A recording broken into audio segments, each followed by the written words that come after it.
Well, look who's in the driver's seat over here. Probably not the Freitas you were looking for. I am Tina Freitas, Nick's wife. Normally, I sit across the way, but we do have a surprise for you across from me. So we had a really interesting thing happen, which caused us to have to delay the recording and cause Nick not to be able to be here. And so I'm just going to share it with you real quick because then you'll understand why he needed to not be on today.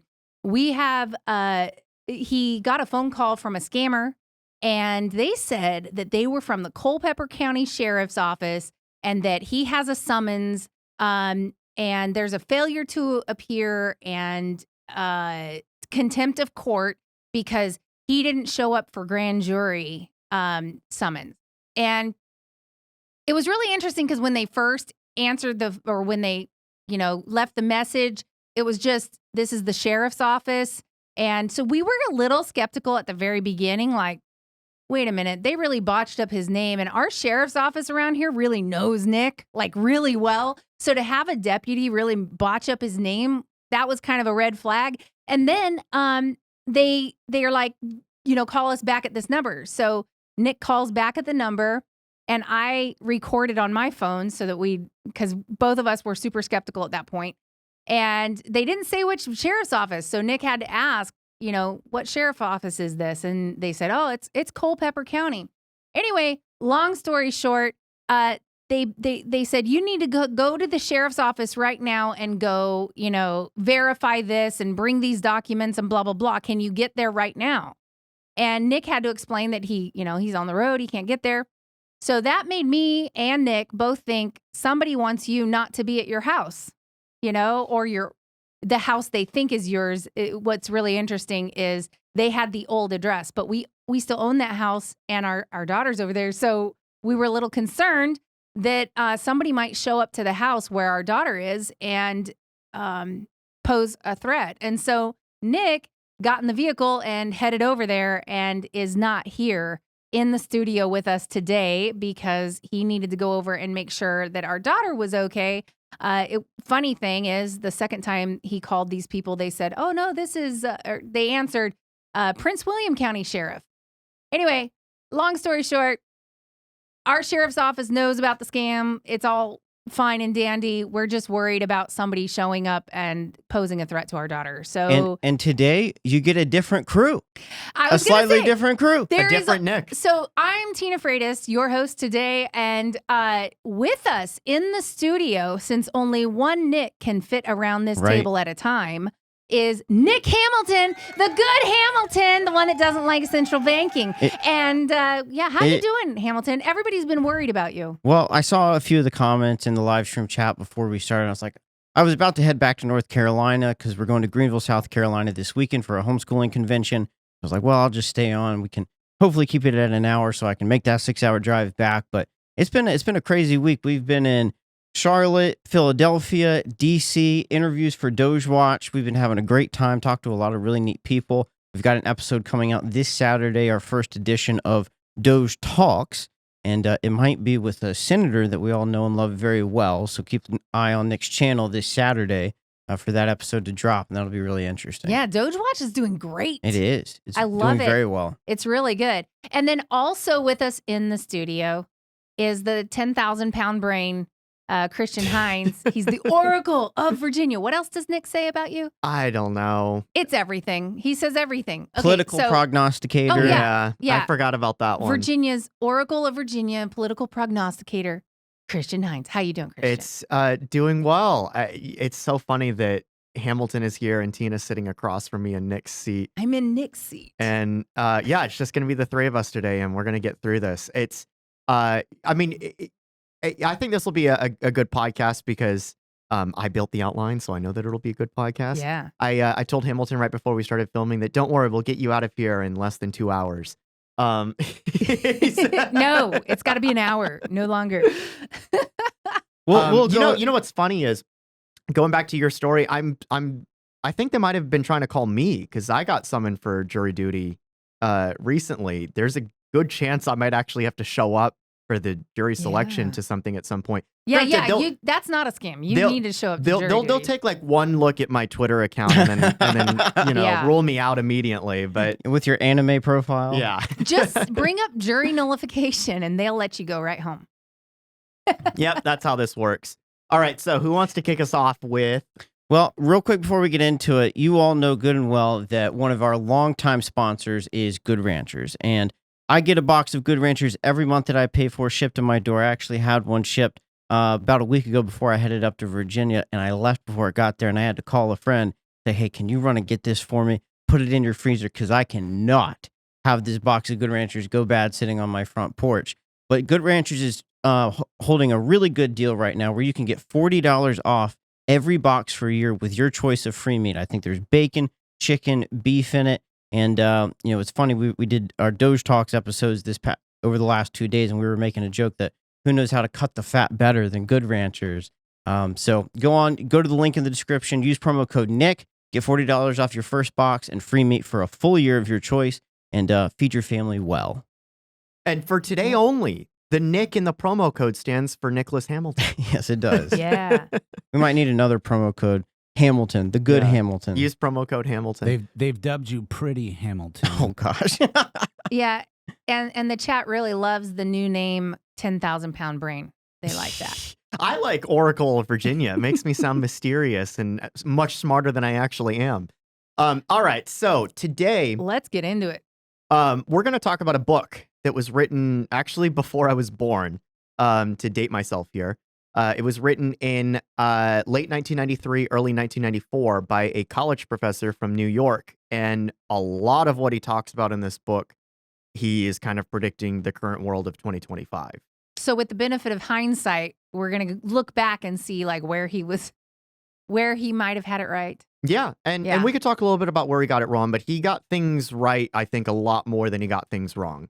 And so basically the book was called Revolt of the Elites. It was written by, again, a college professor named Christopher Lasch. I've got his Wikipedia article up here, actually, because I want to go through a little bit of his background. He's kind of he's a really interesting fellow because he has a bit of a contrarian streak to him. So if you actually look at his background here, the introduction to this Wikipedia article says that he was always a critic of modern liberalism and a historian of liberalism's discontents. But over time, his political perspective evolved dramatically. In the 1960s, he was a neo-Marxist and a critic of Cold War liberalism.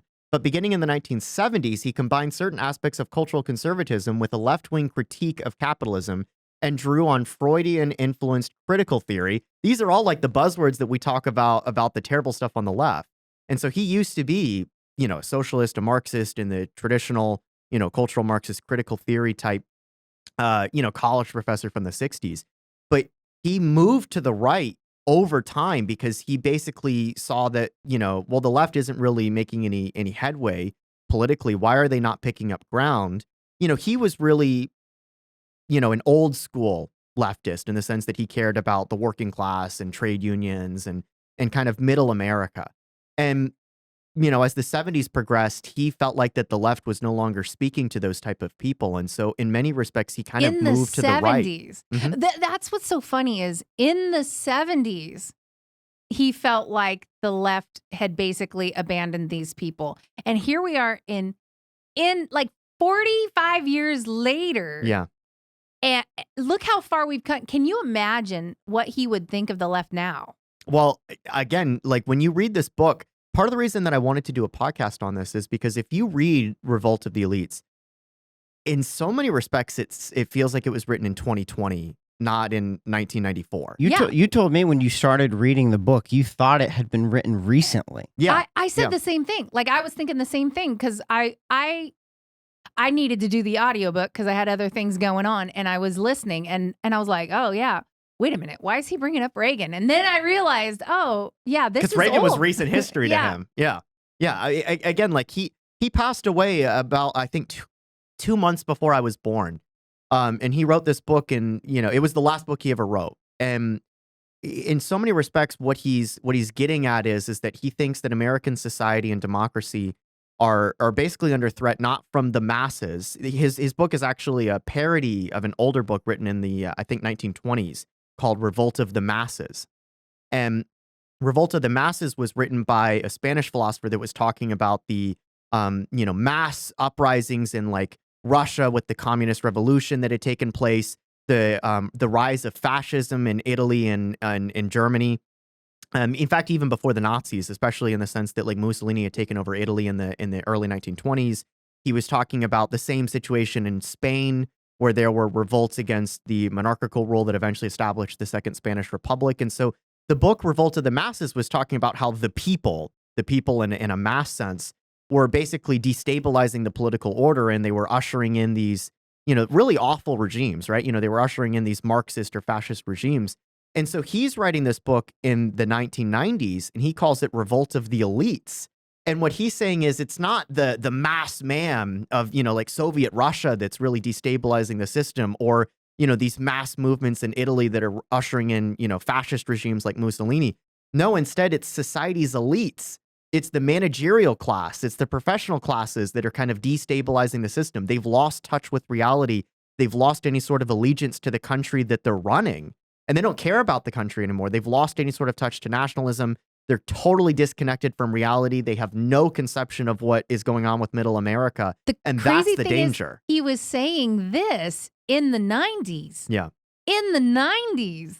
And you think about it, like a friend of mine and we talk about how anytime Hollywood does anything like the Met Gala or whatever, it looks like they're straight up the Capitol from the Hunger Games. They're so completely disconnected from normal America. In fact, today, Nick did a post, and the Democrat Party for Madison, Virginia, said something, and one of their people said, Nick is just a lowly rural America, lowly rural America legislator, like just a lowly. It's that level of contempt. And they live in Madison, Virginia, which is rural. And so I would think for our people that might be a compliment.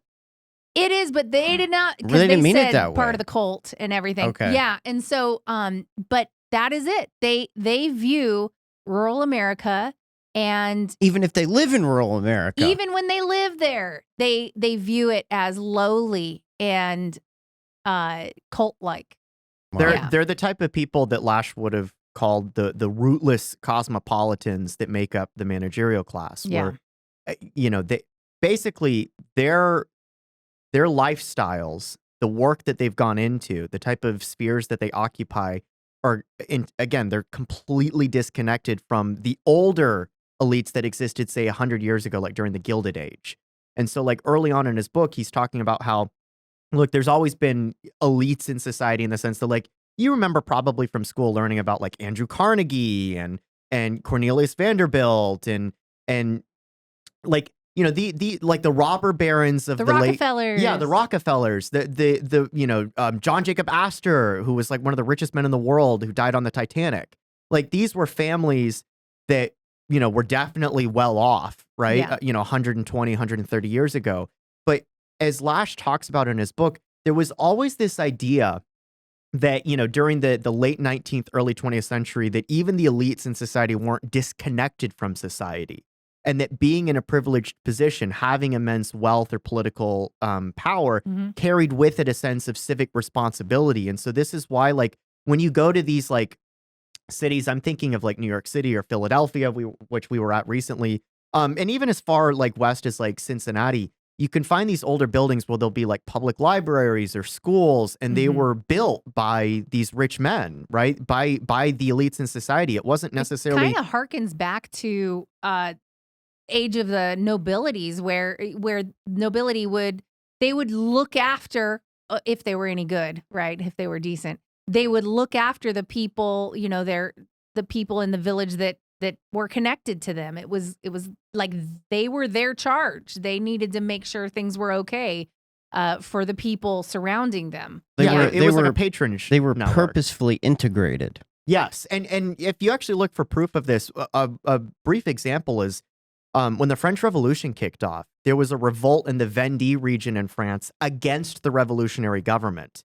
And so these were peasants that were uprising in defense of the monarchy and the aristocracy. And the reason for it was because the Vendée region the nobility that ruled they ruled the whole country before the revolution, but the nobility that ruled the Vendée region, they had never gone to Versailles.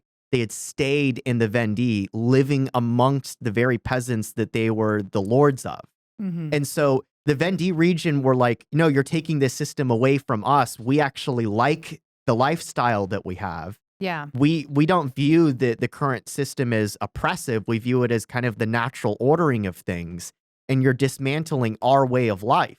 They didn't view the nobility as disconnected from them living in Versailles with the king. There were so many French nobles that, they didn't even spend time in their estates. They were all living in the capital before the revolution. There's so many parallels here to now. And we don't have nobility, but we do have Hollywood.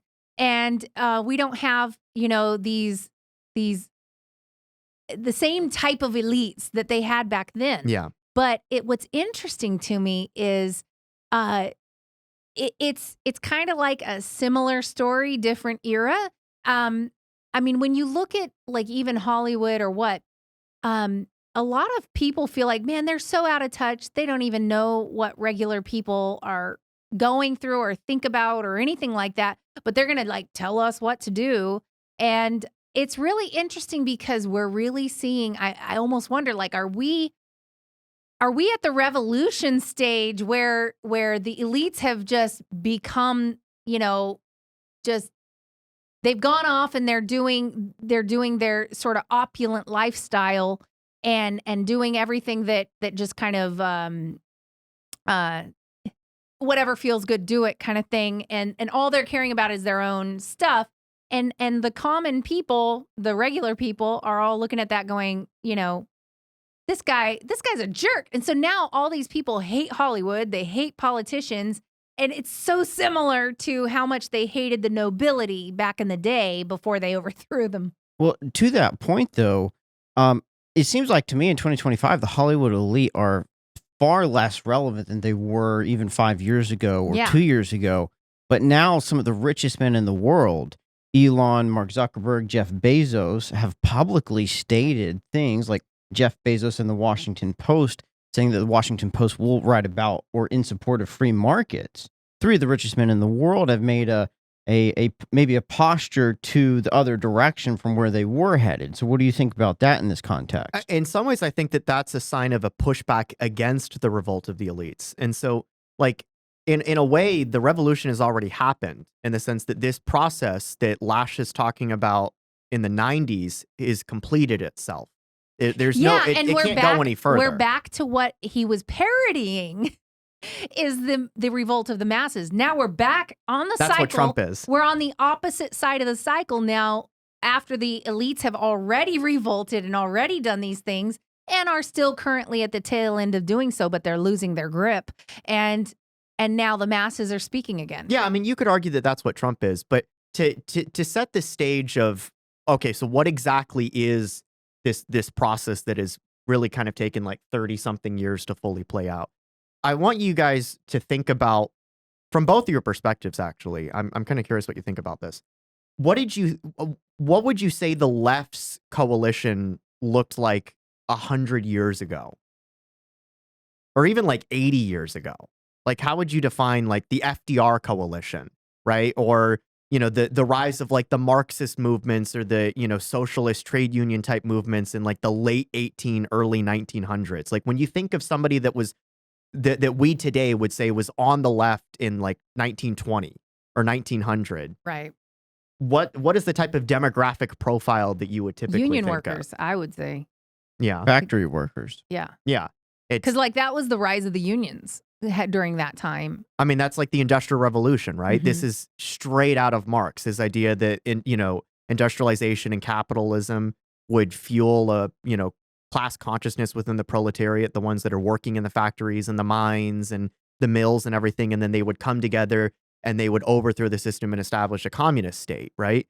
And so 100 years ago, when we think of people on the left, we think of, people working in steel mills and coal mines and factories. They were part of trade unions. They were voting for socialist parties or left-wing parties for economic reasons, right? They wanted, a stronger minimum wage or, regulations on working hours and stuff like that. Well, right? I mean, they still the left still does push for those things. It's just they're no longer the main focus. The main focus now is completely different. But you know what? That also carried with it that demographic on that point. When you think about that demographic, these were like men that worked with their hands, right? They were in many respects like the embodiment of masculinity, right? Like when the Asturias uprising in Spain took place in 1934, right before the Spanish Civil War, that was a Marxist uprising where they tried to establish a socialist state. These were a bunch of like coal miners in northern Spain that tried to overthrow the government. They were threatening because like these were not, woke, blue-haired, feminists that used, they, their pronoun. Like these were men that like they were dangerous. Like they posed an actual physical military threat. Like if you think about it, these are the type of men that overthrew the Tsarist government in Russia, right? They succeeded in staging a violent uprising and taking control of the country. And so when we think about the left's coalition 100 years ago, it's the working class. Let's be honest, right? And now think about the left's coalition today. Is the Alphabet left's soup. Is the left's coalition the working class today? No, I mean they still sell the lie that they are. I mean, I remember. But are they though? I remember being in a parade just a few years ago, campaigning with Nick, and we talked to these ladies on the side, and she's like, "Oh, you're a Republican? No, you're only for the rich." And what's really strange about that is, first of all, Nick and I are not wealthy. Secondly, what do you mean? Like, most of the rich people are on the left. They're like, they love the fact that they're the ones with the money to throw around. They're always touting their big money. In every single race, they outspend us. They outraise us. And they say that it comes from these smaller donors, but it's actually an absolute lie. And Act Blue is finally getting investigated for money laundering. Because they were taking huge donations and funneling them through little old people that had no idea. And I mean, anyway, so they've done a lot to try to perpetuate that lie, but that's what it is. It's a lie. Yeah. I mean, Hamilton, you and I are the same age. Like when we think of people on the left, I don't know about you, but I don't think of factory workers or coal miners. Absolutely not. Like, I mean, Southwest Virginia is on, voting over like 80% for Trump, right? That's where all the coal mines are. I think of college professors, blue-haired activists, and which I hate saying blue-haired activists because my best friend loves to dye her hair like all colors. Yeah, every time Susie listens to the podcast, she's got to hate on me. And she is not a leftist at all. So she's kind of like she's a plant. She's like a double agent. But anyway, but like, you got these people that are total activists. It's your barista who, like with gender confusion and it's federal bureaucrats, right? It's the bureaucrats. Hamilton, you were about to say something a second ago. Well, I was going to say when the factory workers made up the left, they were looking for the factory owners in those businesses to make changes for their working environment. Now every leftist looks to the government to solve every problem and supply whatever want or desire they have rather than the private corporation. And the concerns, I think, are much different than they were 100 years ago. Again, like when we think about the left 100 years ago, it was, unions, right? It was the working class. And today it's the academic classes. It's the credential classes. It's what Christopher Lasch calls the professional managerial class. And by the way, he's not the only one that uses that term, but like that's who they are.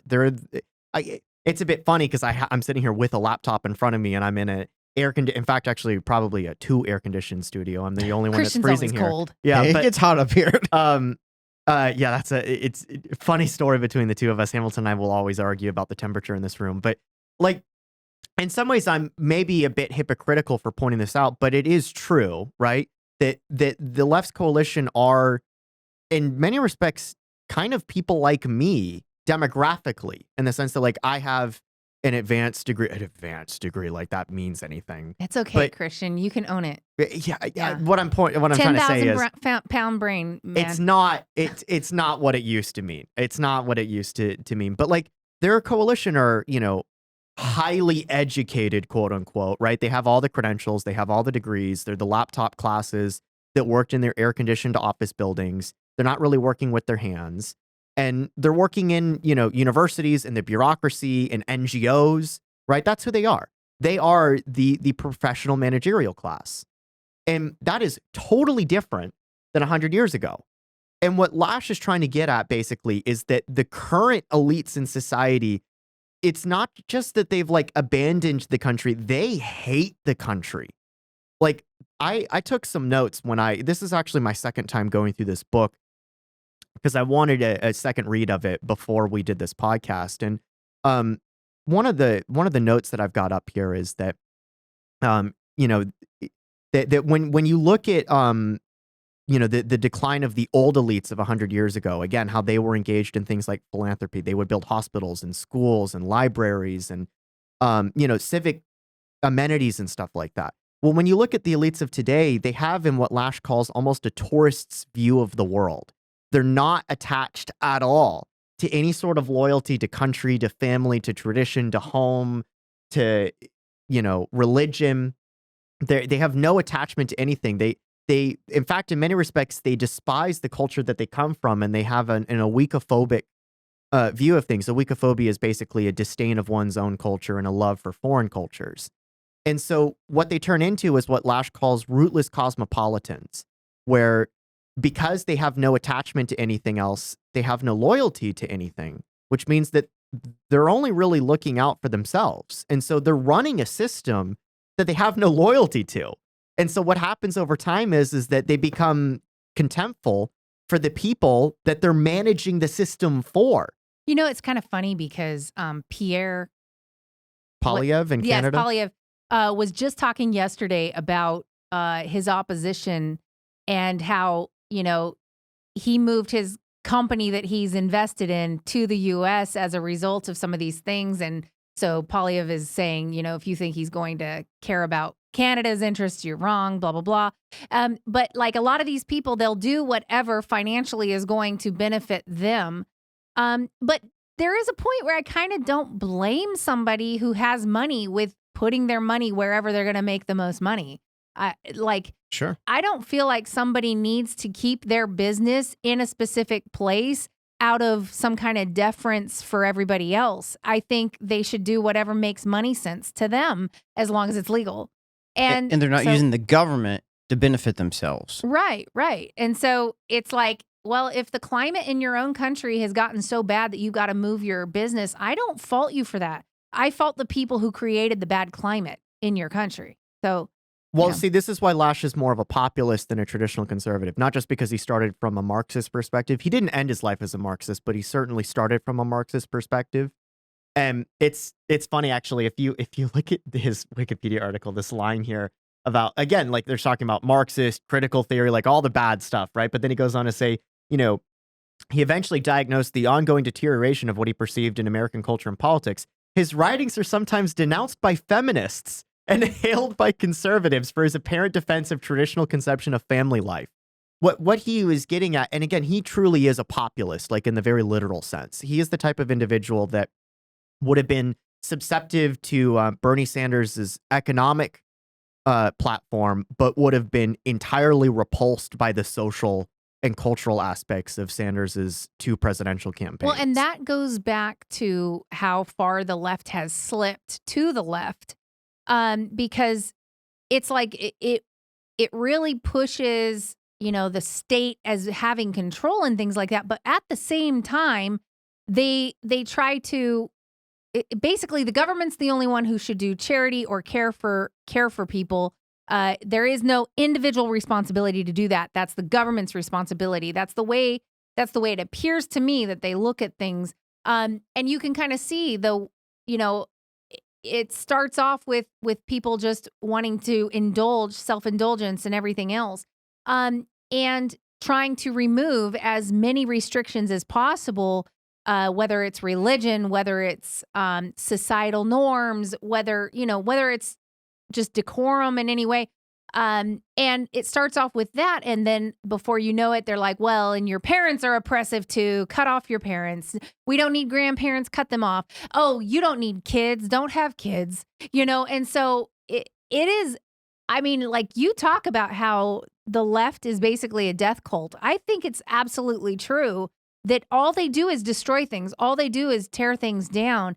And it's interesting because they used to want to build something and they don't anymore. Like our big differences with the left used to mostly be fiscal policy and now it's cultural more than anything else. It's very much a culture war now. To give you an idea, I saw a large Twitter account the other day. This is, they have like 200,000 followers, and they were the head of a coalition called Yimbies for Harris. So, like, I think you know where I'm going with this. And they were complaining about the Jones Act. And this is somebody that, holds views that are totally antithetical to mine when it comes to anything related to culture or society. But they were actually right from my perspective. They were right on this one issue in the sense that we agreed on repealing the Jones Act. The Jones Act is basically what killed off the American shipping industry because it mandated American-made, American-flagged, American-built ships to be the ones transporting goods from American ports to another American port. And so it was basically a protectionist piece of policy that over time destroyed the shipping industry. We have a whole wine minute about this that Nick has talked about. I'm sure that at some point we'll bring up the topic again in the future, but it's interesting how that individual in many respects represents this type of person that Lasch is bemoaning in some ways. And so it's not that I agree with Lasch's entire critique. There's elements of what he's talking about in his book that I disagree with because he's definitely to the left of me economically. Well, there's also a certain amount in his book that that came across to me was he really was down on individualism. He was very much more on a communitarian approach. He was very big on the community. Now I wouldn't say he's a socialist, but he used to be. Well, I wouldn't say he is one now, but there's that little thread going through of we need to care for our fellow man, which I don't think is a bad thing. I just don't want it being mandated through government that the government's going to do it. I feel like charity is your responsibility as an individual to do. You can't outsource your own charity. And so I'm big on the community too, and I'm really big on the family unit and all of those things. So I see where he's coming from. But I don't think individualism is the enemy. I think the enemy is being aloof toward your fellow man. From his perspective, he would say that the enemy is nomadism. So I want your guys' take on this. This is from the Wikipedia article giving a summarization of the book. The reason I have this up is not because I'm a huge fan of Wikipedia, but just because it's an interesting short paragraph that explains some of the general thesis. And especially in the case of Hamilton, who hasn't had the chance to read it, I kind of want your guys' take on this. Sure. Here's what he's saying about why this is happening. Because it's not a conspiracy, it's just the natural evolution of things. It says that globalization, according to Lasch, has turned elites into tourists in their own countries. The denationalization of society tends to produce a class who see themselves as, quote, world citizens, but without accepting any of the obligations that citizenship in a polity normally implies. Their ties to an institutional or to an international culture of work, leisure, information make them deeply indifferent to the prospect of national decline. Instead of financing public services in the public treasury, new elites are investing their money in improving their voluntary ghettos, private schools in their residential neighborhoods, private police, garbage collection systems. They have, quote, withdrawn from common life. And basically, again, what he's getting at, and you can see how there's a bit of a left-wing critique as well. That was actually the moment. That was the exact spot where I was like, wait. There is nothing wrong with funding private schools and privatizing this stuff. And I feel like he was villainizing something that didn't need to be villainized. And he was lumping it in with this other concept of being a tourist in your own country. That part I totally agreed with. But that next section, I was like, whoa, I think you're misplacing why it's the way it is. This is why I find him such an interesting person, not because I agree with everything that he's saying, because I definitely don't agree with the idea that we need to get rid of private schools. I want more private schools, right? But it's more that the broader critique that he's making, not the specific critique of saying, oh, I don't like this element of privatization, but the broader critique of we have a ruling class that have become disconnected from the society that they're in charge of ruling, right? The managerial class have no loyalty to the country. They, in many respects, hate the country. Like here, going back to the notes that I took, there's a line in his book where he says, and I'm quoting him almost verbatim, where he says, multiculturalism, he's talking about the managerial class, multiculturalism suits them to perfection. Theirs is essentially a tourist's view of the world, not one which would commit them to democracy. And the reason that he says this is because in actually contradicting the broader point about his communitarian approach, he actually says as well in the book that democracy works better when men and women work amongst themselves to better one another rather than relying on the state. So he uses a lot of communitarian, potentially left-wing coded phrases when it comes to economics occasionally in the book. Yeah. But at the same token, he is not saying that the ideal state is the Soviet-style mass man where you have centrally planned enforcement of these values. It's more of a bemoaning the use of capitalism insofar as it promotes atomization and the disintegration of traditional social bonds. That's his critique of capitalism. Yeah, and I really struggled with this idea of, oh, you're going to have these private schools and private this and that. I struggled with that because I feel like it's such a contradiction, because public schools are socialized education, basically. And so this idea that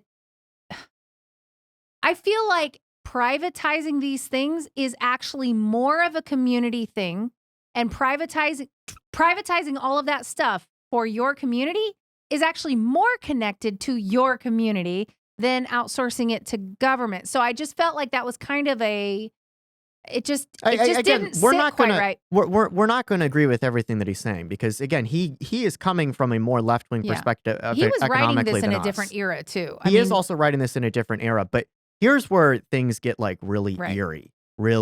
So I've got a few bullet points in my notes here that I want to run through, and you guys feel free to chime in where you sound familiar.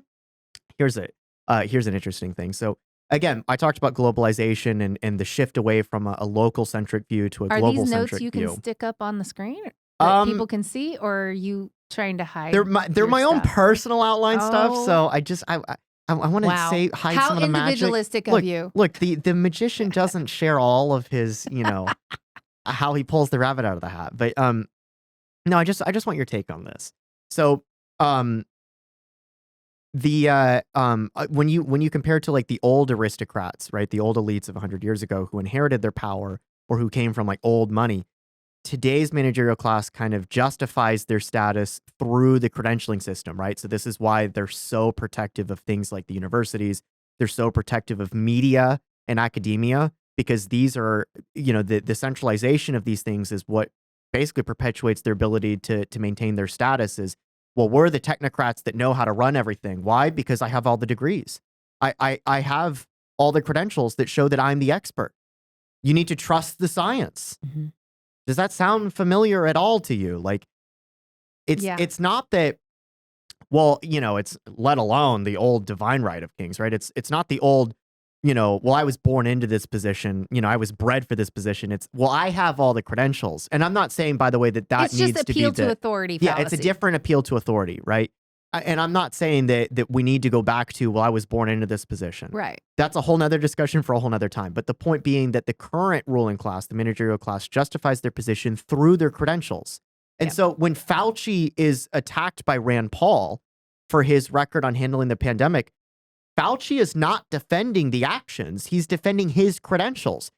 Notice how Fauci's defense was, you're attacking the science, right? Because Fauci it wasn't the is results speak for themselves. It wasn't, well, I did a good job. Look at all the lives that we saved. It was, no, how dare you criticize me because you're criticizing the science itself.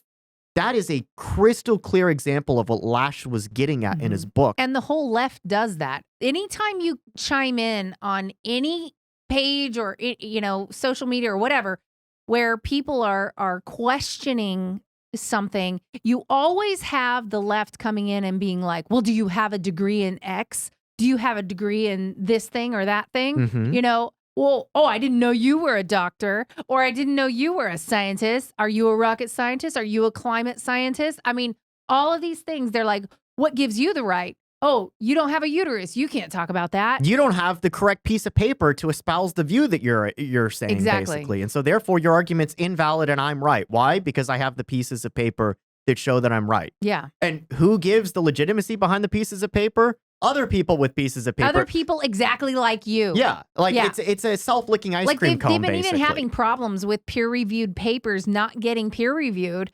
or being denigrated for the peers who reviewed it. And so like this over time breeds a level of just utter contempt for the quote unquote common person. Yeah. And this fuels some really disastrous stuff if you actually think about the conclusion. So I've got a few more notes here that I want to run by you. He warns, for example, in the book about the deterioration of public debate and how this is driving the collapse. He basically says that discourse is dying, that we used to have in the old democratic tradition of 100 years ago. He's talking about, you know, again, late 1800s, early 1900s.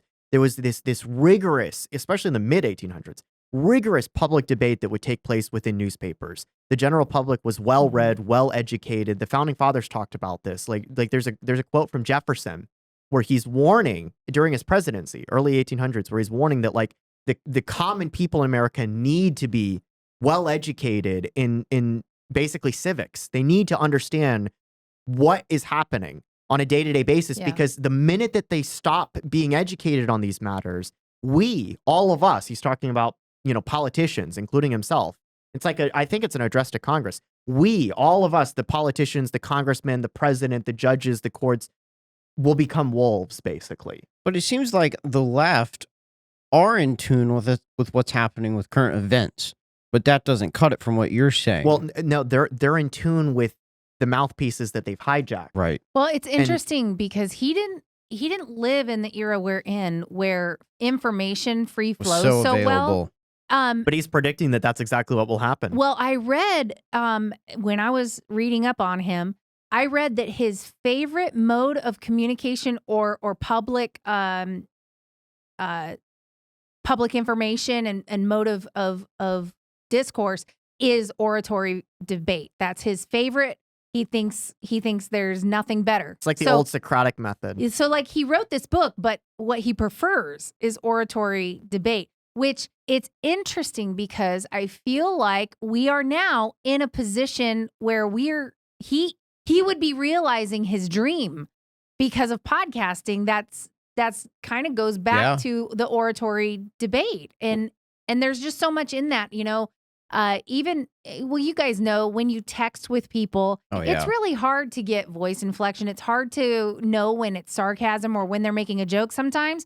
And there's a lot of misunderstandings that can happen over text. We might, in our internal Slack, have some misunderstandings. Sometimes. We might have had one yesterday. But anyway, but it's funny because if it's audio, you can hear all that stuff.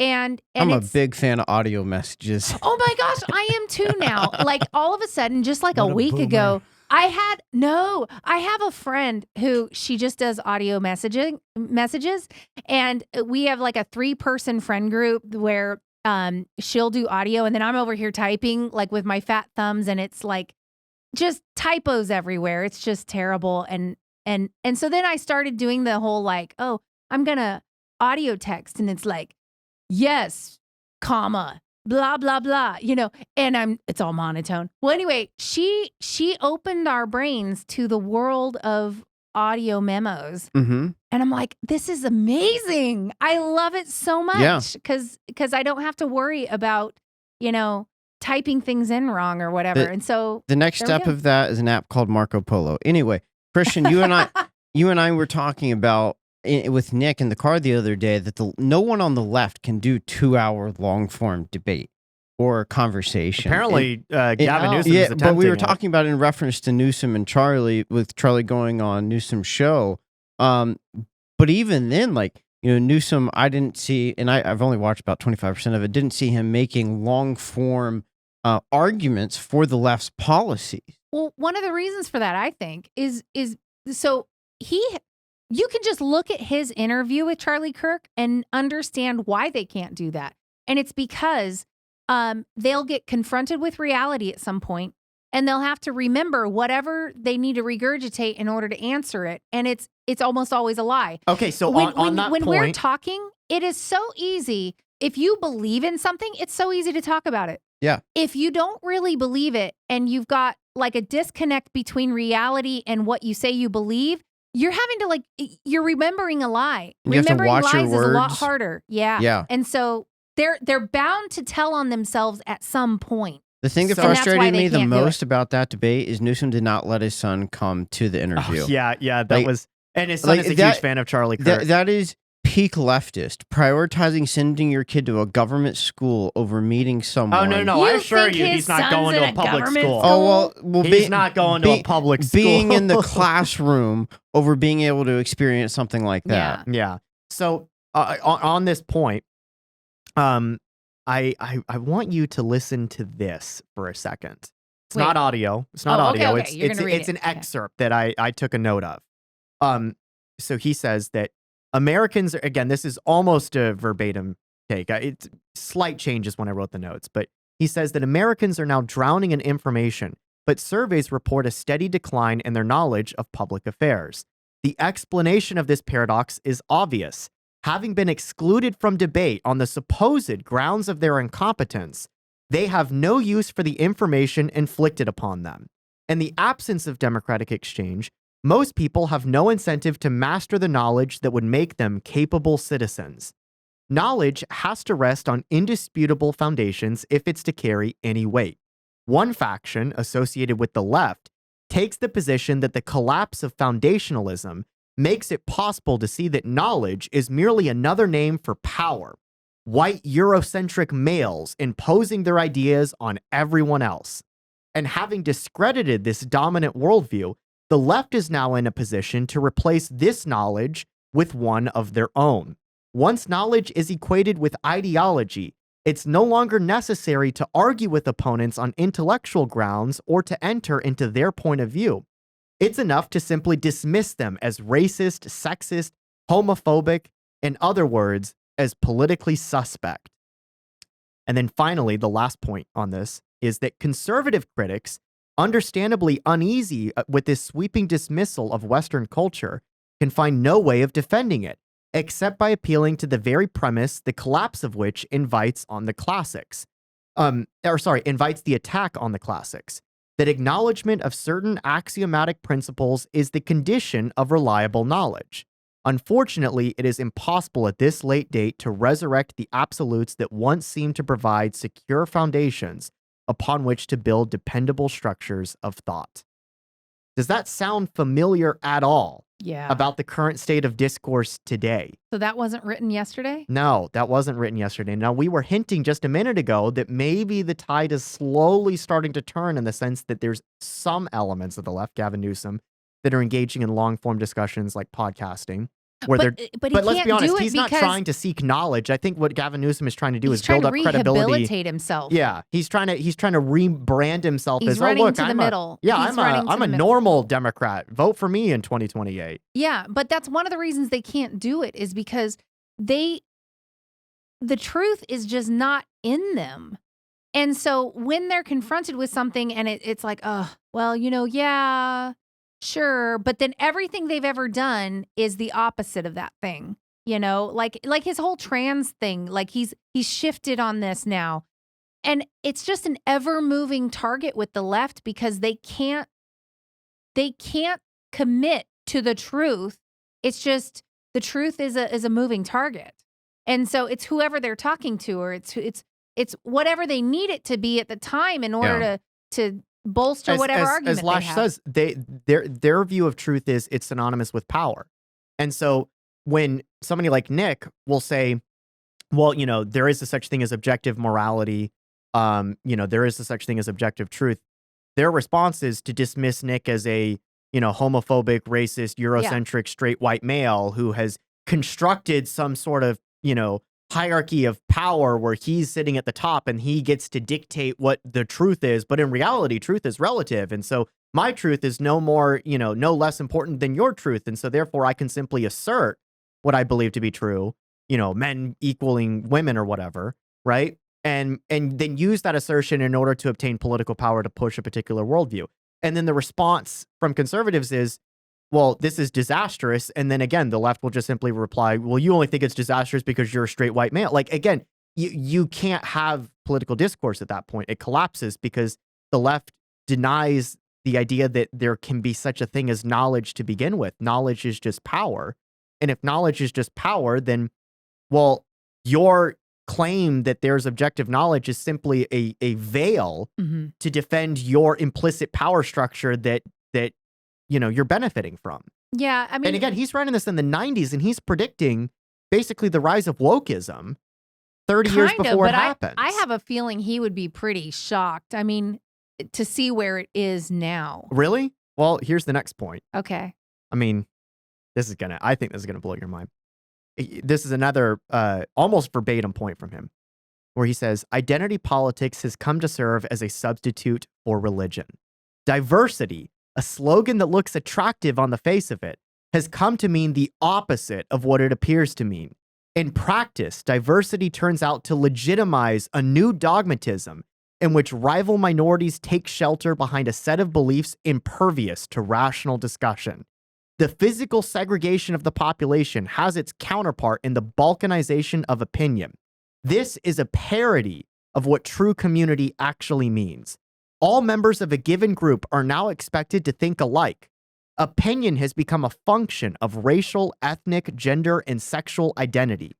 How much longer can the spirit of free inquiry and open debate survive under these conditions? Man, well, apparently about 45 years. No, wait, how long? 30. Oh, 30 years. About 30 years. Well, it's really interesting because that is one thing we see with the left you start, for us, that which best reflects reality is what we consider to be true, right? Real. Yeah. For the left, if something does not reflect reality, we need to adjust the reality. Like they believe what they believe, and reality better make way for it. And in order to do so, they'll go so far as to cut perfectly healthy body parts off of human beings. They will adjust everything else in order to fall in line with the reality they want to believe in, whatever they believe. So it is interesting. He's right. And I remember in the 90s, political correctness was already a big thing. Yep. PC, it's PC. Now PC is basically the PC gave way to social justice warriors, which gave way to wokeism. Woke. And now we say woke. And it was just, it's like a sweater that was just unraveling before our eyes. Like the whole thing just was coming apart. But the thing is you can only do that for so long before there's just nothing left. Mm-hmm. And once there's nothing left, what choice do you have? What choice does the next generation have but to swing on the pendulum back the other way? I don't have the notes for this, so I won't be able to read him off verbatim, but he actually predicts that as well. There's a part in the book where he is basically predicting that you're going to see a rise of racism in retaliation to the moralizing of the left, accusing everything of being racist.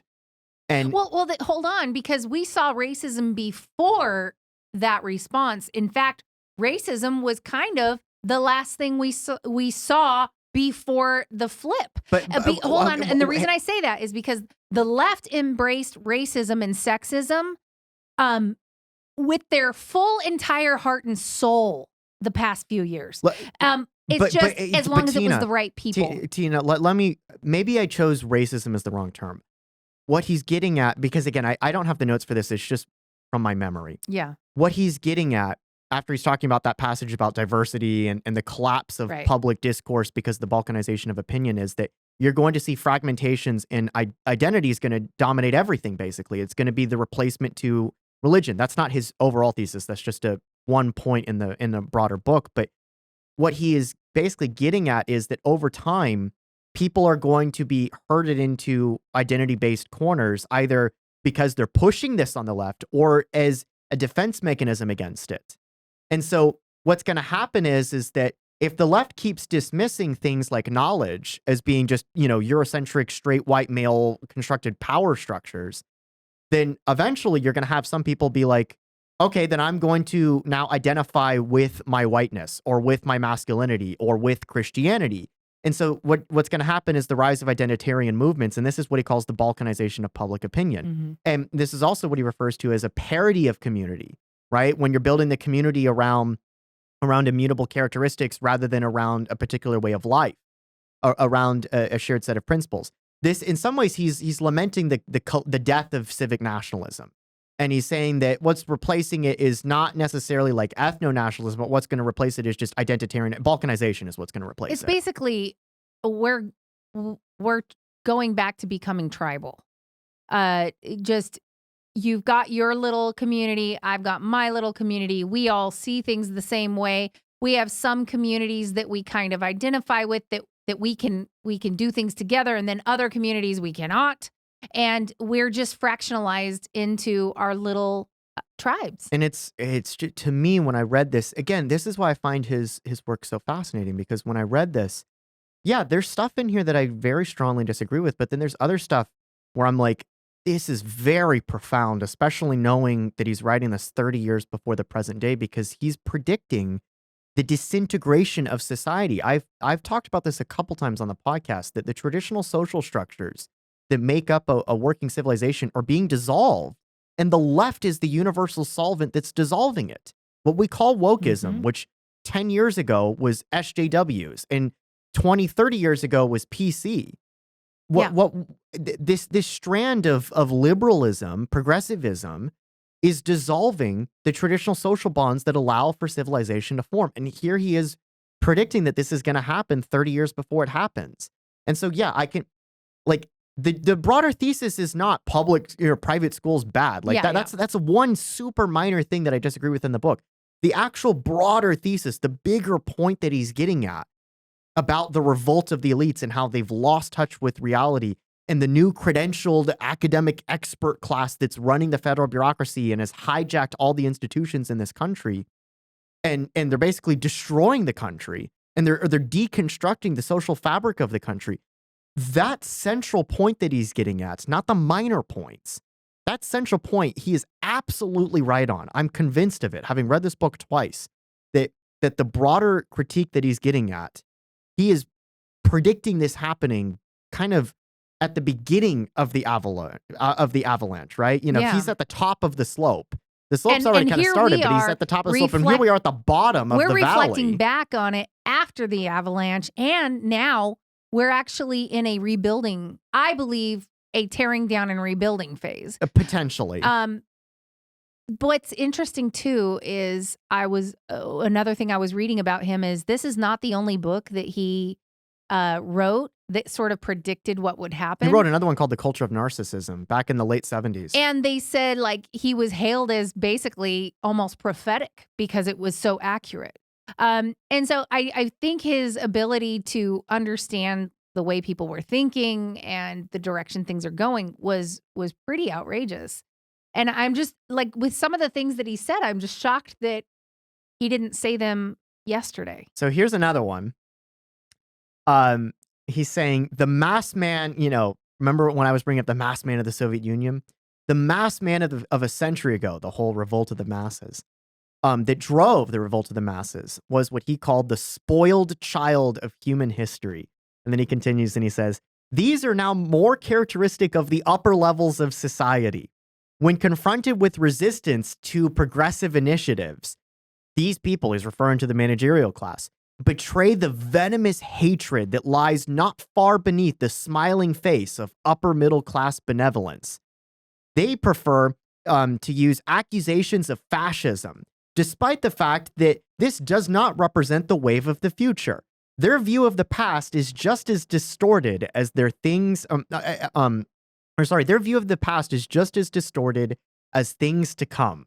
Like, does that not, like, when you get into a debate with one of these people on the left on X or in the YouTube comment section or in person, like, what do? They immediately, you're Hitler, you're a fascist, Yeah. you're Mussolini, you love Putin or whatever. Like they just resort to, you're a fascist, right?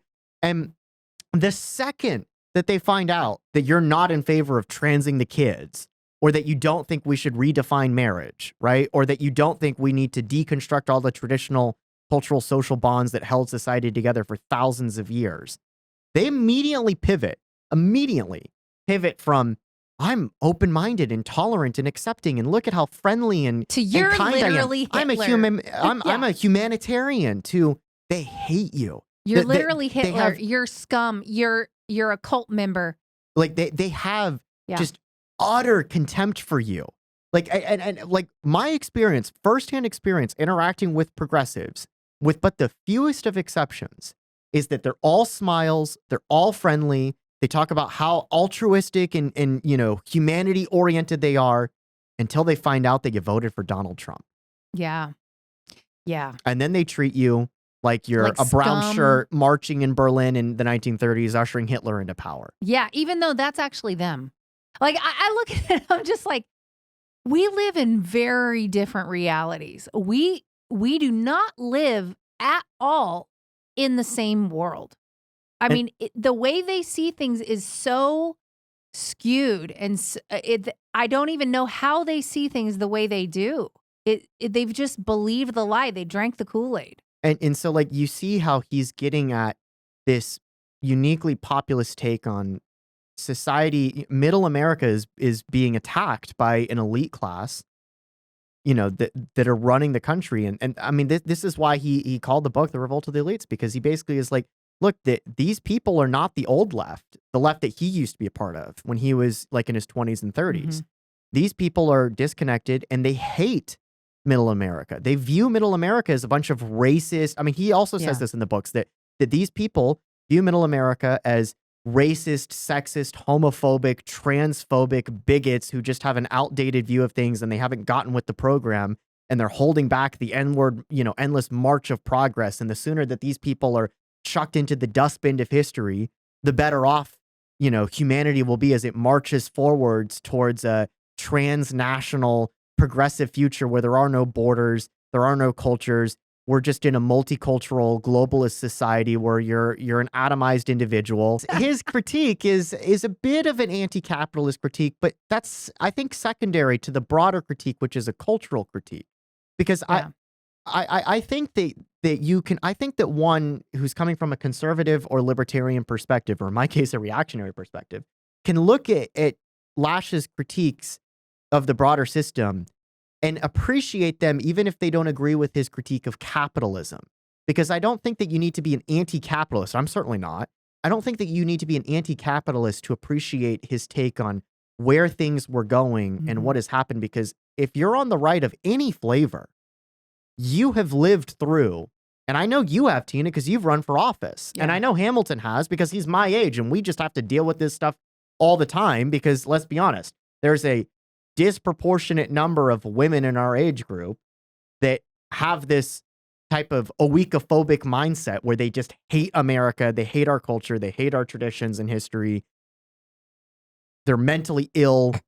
Here we go. I'm going to be totally honest. Like, we've seen the graphs where it's a majority of women that are on the left under the age of 30 are mentally ill. literally mentally ill. Like and this is not like me saying this. These are people self-describing themselves. Well, they wear it as, like a badge. like, They're proud of their mental illness. And again, you can't build a cohesive you cannot build a cohesive tradition around, what is it, cluster B? Yeah. Like you can't Cluster like, B personalities. Speaking of cluster B personalities, just kidding, Hamilton. Hamilton actually has to hit the road and head back to Gotta South go Carolina. Or pick up North some Carolina. merch for our event this Okay. weekend and start driving down to South Carolina. Before you go, you haven't read the book. So I want your kind of like take or really like a question to leave us with. Yeah, well, it is incredible that he was able to look at the times in the 60s, 70s, 80s, and 90s and see how this would progress. I wonder if he felt like the internet and social media would expand to the point that it has and then, expedite this. And I mean, that was back during dial. I'm not sure dial-up was really even that prominent yet. Right. But I mean, the internet and social media is just exasperated It's to a exploded. point that he might not have even been able to imagine. But I'm going to tune into the live recording on the road and wait for the portion where you talk about what this means for the future. Because, Christian, we know that you're all about predictions and do a pretty good job with those. But just real quick before I leave, guys, we are recording this episode live, and our IC members are joining us in the chat, commenting. We're commenting back to them. We're getting questions, everything like that. So if you are listening to this after the recording and want to be able to join us live for the recording, head down to the link in the description. Become a member of the IC today. It's $10 a month. You can join every recording of the podcast and be one of the first people to watch it live. But I will leave y'all with that. Thank you, Hamilton. Good Hamilton. It was good to have him here. Yes. All right, so now let's Christian, move tell to. us, where are we right now? Where do we go from here? I jumped around in the outline. Okay. We're getting close to the end here. Where we'll talk about the consequences, and then we'll talk about that basically the consequences. What I Okay, mean go is ahead. where we are, All right. and then we'll wrap up with where do we think things are going. Yeah. So on the front of consequences, to me, it seems pretty self-evident what the consequences are because we're living through it. The consequences were 2020. Like Yeah. if there was a particular year that manifests in a very unique way the consequences of what Lasch calls the revolt of the elites, it is the year 2020. I if you feel think like about that it. was the death knell. I think that was the peak of it. And No, I maybe feel the like peak it was of also the death knell. I feel like 2020 to 2024. You could argue 2021 as well being the, I feel the like bleed over. 2020 to 2024 was like the death rattle of this thing. See, I feel like that it was the crescendo of it. Like it peaked. I mean, they were like, for example, I have an article that I that I remembered. I took a screenshot of it 4 years ago in March 2021, where it was titled something along the lines of that, like they want to eliminate blind audience for orchestras, basically blind takes for members to join an orchestra because it disproportionately discriminates against BIPOC individuals and women of color and LGBTQ and stuff like that. How could it discriminate if all you're doing is listening to the music That's getting and to the point. how good the music is? How in the world is that discriminate?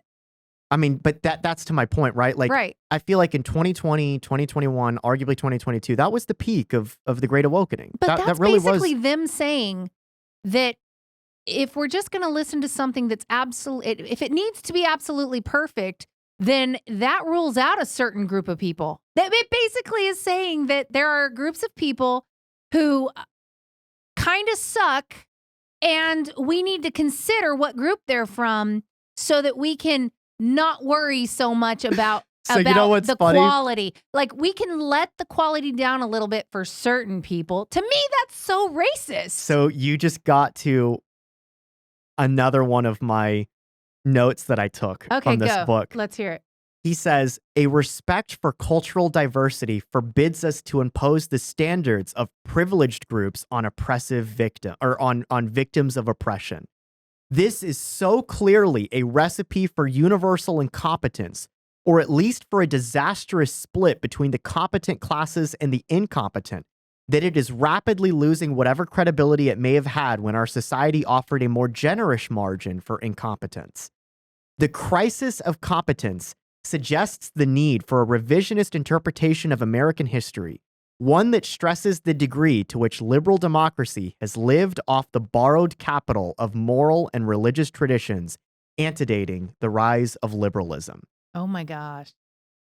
I think you can get why I was a fan of this book. That last Yeah. point there was, in some ways, it was just a one line, but Yeah. it in some ways was a hint at a neo-reactionary critique Yeah, of the current system. But the thing is that is exactly what it has caused, is a whole swath of people to say, oh, I don't care what you call me anymore. I don't care what your reality tells you anymore. I've got my feet firmly planted in reality, and this is what reality really is. And you can go ahead and try to defend your lie if you want to, but I'm not going to play games with you anymore. And that's where we're at now. We are now getting to the point where, I mean, Andrea is going to get really ticked at me saying the friend enemy distinction, but that is kind of well, there's a caused reason. that. there's a reason. Actually, if you go far enough back, and we did briefly talk about this when we did our podcast on the friend enemy distinction. That was a live stream, and so it ultimately didn't get nearly as many views as the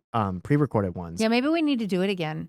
I would love to do it again. Yeah. But in fact, actually, I'd like to do one about political theology at some point. But the what we talked about in that podcast was that it sounds ironic in a way, but Schmitt's work was rediscovered by the left, not the right in the United States. Schmitt's work was totally alien to the historical and political philosophical tradition in the United States. I mean, I really prefer not to bring up Nazi sympathizers. You're the one in the that cited. podcast. You're literally the one that cited the friend enemy distinction. He's the one that coined the term. Okay, so it fine, has to be. but I don't want hang on. I'm going. Okay. Tina, I'm going somewhere with it. Okay, clean it up, please. Clean it up. You are the one. You are literally the one. He is the one who coined. He's the man that coined that term, and so you can't. It's like saying bringing up cultural hegemony and cultural Marxism without mentioning the name Antonio Gramsci. Right. You can't separate the author from the concept. But the broader point to what you're getting at is that his work was alien to the American political tradition. It had no connection to the American political tradition. The American political tradition is rooted in classical liberalism, founded on Locke and in some ways like Scottish realism. And really starting in like the 60s, 70s, and 80s, the left discovers this guy in Germany named Carl Schmitt, and they apply the friend enemy distinction despite the fact that Schmitt joined the Nazi Party. And so you think, what on earth are a bunch of blue-haired woke progressives, who think everything is Hitler, doing with a philosopher that joined the Nazi Party? Well, the thing is that they learned that the application of the friend enemy distinction that he coins in the concept of the political suits their ends quite well.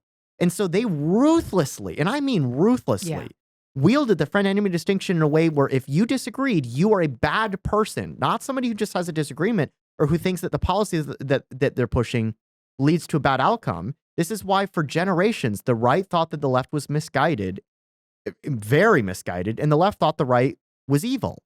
That's literally the friend enemy distinction. And now what's that's why they all put signs in their yard saying hate has no home here. Because they think you're hateful if you disagree with them. Yeah. That gets back to Lasch's point about how these people are, all smiles, talk about how progressive and humanitarian they are until they find out that you don't hold the same views as them. And then they have what he calls a venomous contempt for you.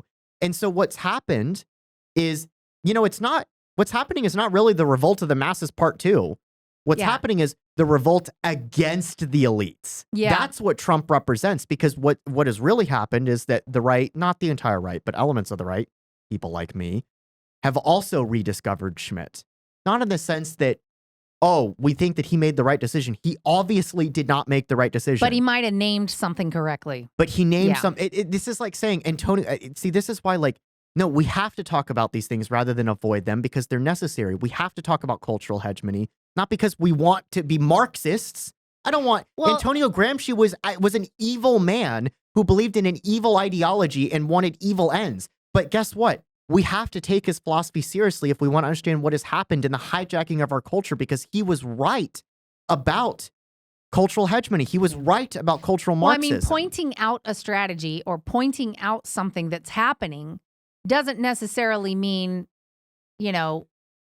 everyone has to agree with everything else you say. And so this is why, to your point about the friend enemy distinction, no, it's important for us to talk about these things from time to, not all the time, right? But from time to time, we have to bring them up because this is why we've gotten to the point that we've gotten to.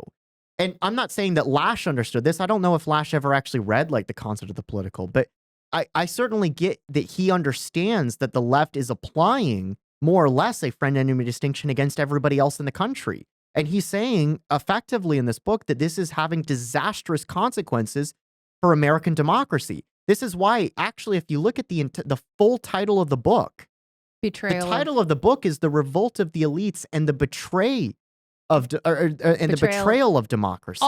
And what's funny is he's not a reactionary in the sense that I've become one. He's actually lamenting the death of the traditional American way of politics because he thinks that the ruling class are betraying and overthrowing democracy and replacing it with a rule by credentialed experts. And, that may be true, but man, how accurate is it? Look at the way that this last election went down. and how they got rid of Biden because he wasn't doing well, but never held anything democratic in order to choose their next nominee. All they did was they looked at who can he transfer all the money to? Well, she's got to be on the ticket, so she's the only choice, and that's the only way to get the money. And they probably would have loved to have had someone else that was better suited, but there wasn't really enough time, right? And so they threw democracy out the minute it suited them to do so. So they don't have this big love affair with democracy. And think about what they did in 2020, where they wielded their power over institutions. They had control of the media and social media, right? You had the federal government basically telling Facebook and Twitter, elements of the FBI working with employers at Twitter to censor the Hunter Biden laptop story, which we now know was 100% correct. Yep. It was factual information that could have changed the outcome of that election. But we had, again, the managerial class within the federal bureaucracy and within private institutions, within media shaping, culturally shaping institutions, colluding with each other to basically censor information, And the flow of suppress. information, and suppress information. And even lie In order to force an outcome. saying the opposite was true. So there it is but let me just say. That's just why he says it's a betrayal of democracy. I'm so glad they did it. I'm on this side now. Like, I hated it at the time when it was all happening and I was really mad. But now looking back, I'm like, man, it sucks that it happened, but I like Trump so much better for 2020, 2025. Oh, I do too. Then 2020 would have been a total cluster. Okay.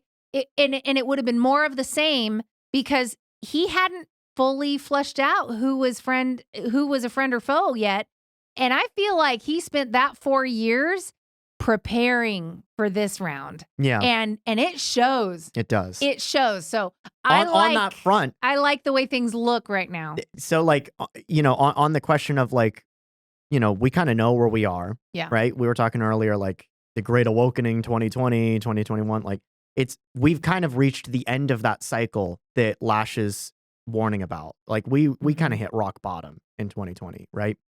I mean, they were rewriting everything in the country. I mean, destroying statues, renaming streets, imposing the most I feel like that absurdly was the peak. ridiculous. Yeah. And then 2020 to 2024 was basically it was everything unraveling for it's them. like the trough of again, we reached the bottom of the valley, but like what's happening now is not really Revolt of the Masses Part 2. No. It's, I think in some ways, the best way that I could describe it is revolt against the elites. That's what's happening. Like Trump's election in 2024 really does embody that mentality. Revolt against the elites who have really wrecked this country in so many respects, as we saw through COVID, as we saw through the BLM riots. I mean, think about the fact that we had, again, credentialed experts within the federal government and outside the federal government that were wielding their degrees around saying, lock the country down. Don't pass any laws. Just do it by executive fiat. Lock the country down. Arrest people if they're trying to shop at the gardening section of their local grocery store.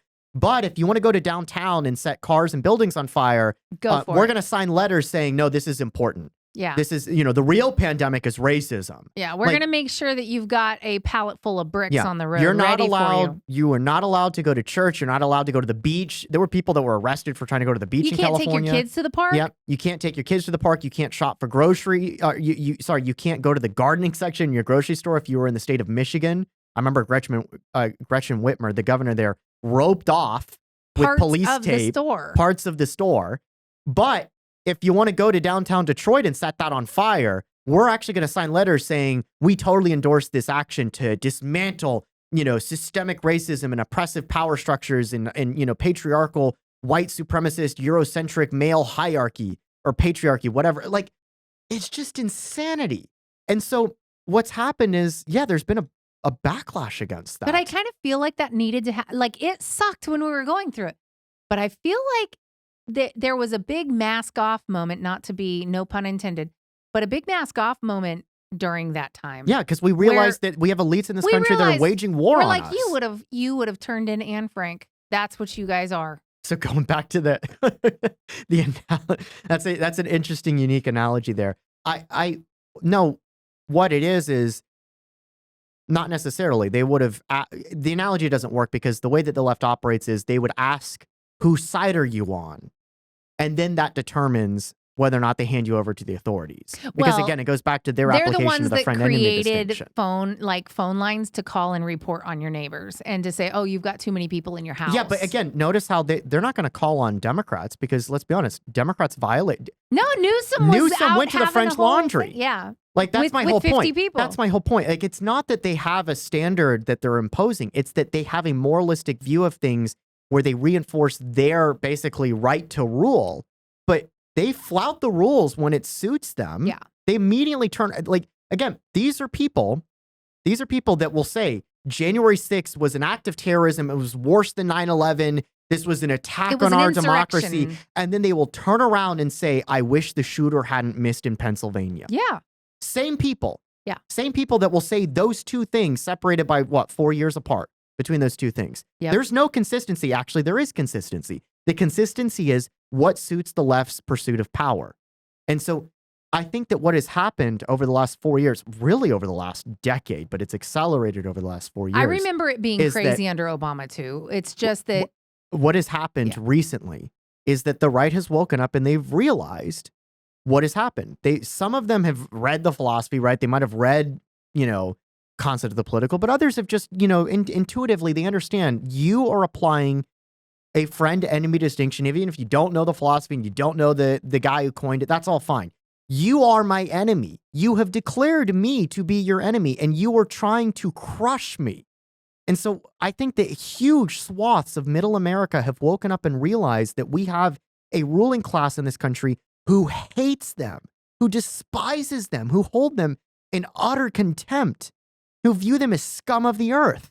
And so what has happened is that those same people in middle America have been like, why do I need to care what you have to say anymore? You don't like me. You want what's worse for me. well, because they were canceling people left and right, and now everyone's they're And we didn't uncanceling choose themselves. This is why I said it was the left that did this. Yeah. The left are the aggressors in the culture war. The left hauled out the 1920s, 1930s German philosophers and opened the books and said, we're going to ruthlessly apply this methodology on our own fellow countrymen. They chose to do that. We did not. I didn't discover the concept of the political until like 2022 or 2023. They discovered it in the 1980s.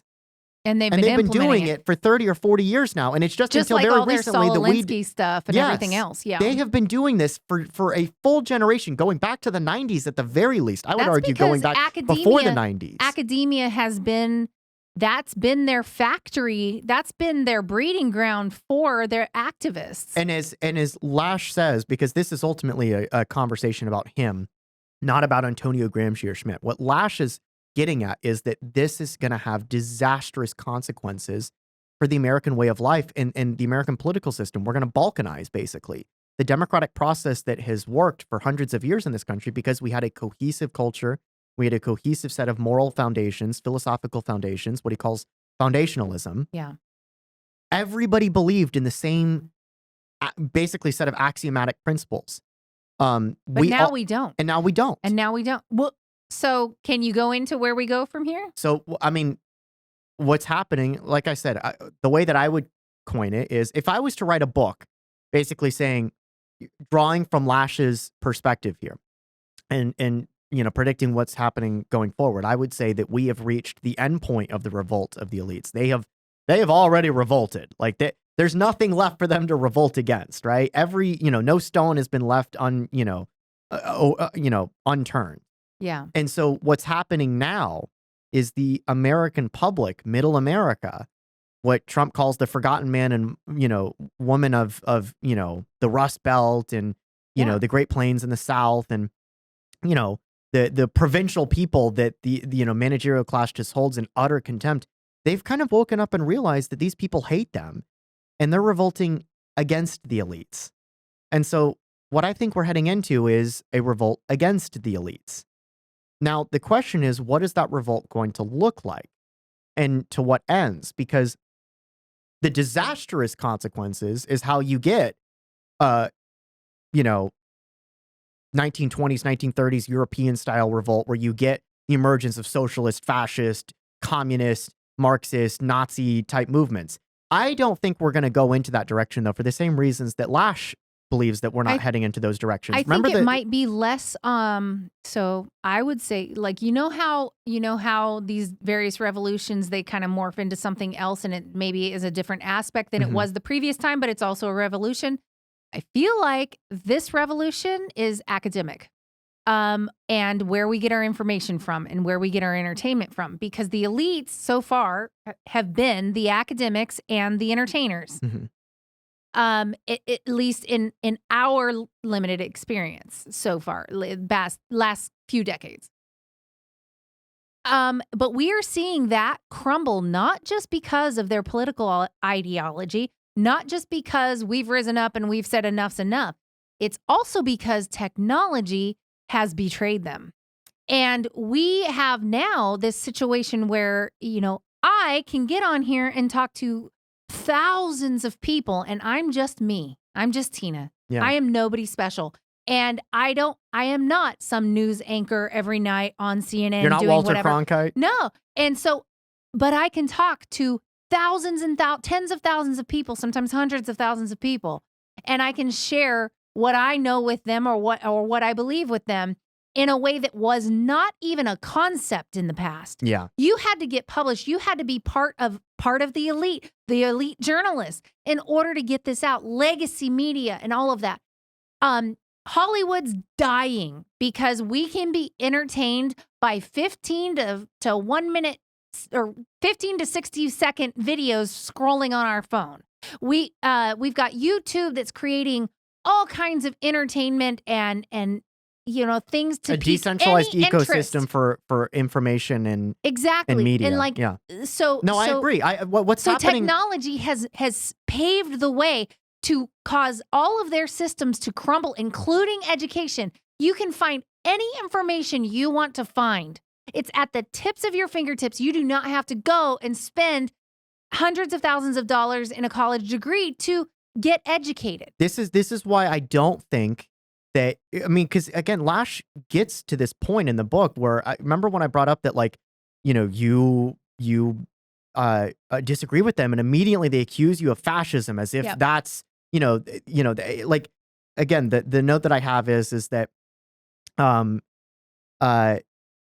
actually, I've got too many notes, so I'm like here it is, where they say they prefer accusations of fascism despite the obvious fact that this does not represent the wave of the future, right? Their view of the past is just as distorted as things to come.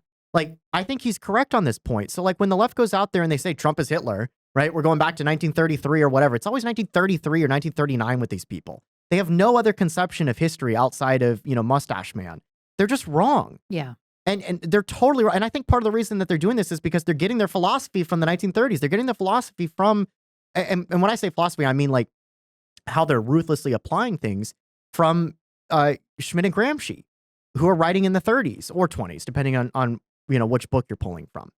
Now, I think it's important to understand these people if you want to understand what's happening, but that does not mean that we're living in the 1930s. And so the old book Revolt of the Masses that Lasch is alluding to in his title, we're not getting a return to that. We're not going to see some movement. This is the United States of America. We're not going to see some movement rise up and establish a Stalinist state. Well, it goes back to what you always say, history doesn't repeat itself, it rhymes. No, so what's going to happen is your point exactly. The revolt against the elites is a decentralization, a deconstructing of the institutional mechanisms apparatus that they've created. hijacked. The cultural hegemony that they've established cannot perpetuate itself because they no longer have the iron grip on the institution. Those institutions are dissolving because, in many respects, because their ideology is dissolving everything, even the things that they've hijacked. Right. They can't perpetuate anything. But And then so- technology's also hurting them. And because capitalism is accelerating in many respects, and technology is accelerating in many respects,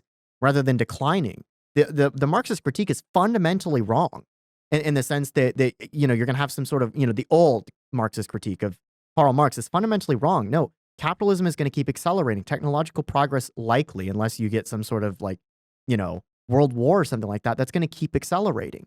And so what's going to happen is you're going to see more fragmentation and more disintegration of these old institutions. Now, conservatives are going to lament. Now, they're actually going to celebrate the collapse of these institutions because they've been weaponized against them. But you cannot live. The danger in all of this is you will get more atomization. And atomization is not the positive alternative to a Stalinist or Mussolini style collectivist state.